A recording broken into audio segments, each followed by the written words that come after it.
Hello everyone. তো দেখো, ঘরে ছিল 100 গ্রাম চিংড়ি মাছ। আজকে এই চিংড়ি মাছটা দিয়ে একটা দুর্দান্ত স্বাদের রেসিপি ট্রাই করব, কারণ এই রেসিপিটা আমি ফেসবুকে দেখেছি, এত ভালো লেগেছে, তাই ভাবলাম তোমাদের সাথে একটু শেয়ার করি। তো দেখো, মাছগুলো ধুয়ে পরিষ্কার করে নিয়েছি, তারপর কড়াইতে তেল দিয়ে জিরে ফোড়নে দিয়েছি, আর ক্যাপসিকাম, পেঁয়াজ কুচি, রসুন থেতো করে দিয়েছি।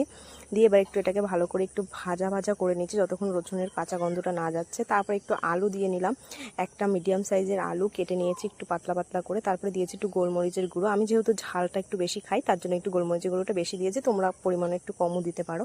আর দিয়েছি পরিমাণ মতন লবণ আর হলুদ, দিয়ে একটু সুন্দর মতন কষিয়ে নিচ্ছি। দেখো, পুরো লাল লাল একটা কালার চলে এসেছে। এবার একটু সামান্য একটু কাশ্মীরি লঙ্কার গুঁড়ো দিচ্ছি কালারের জন্য আর কি, দিয়ে আবারও সুন্দর করে কষিয়ে নিচ্ছি।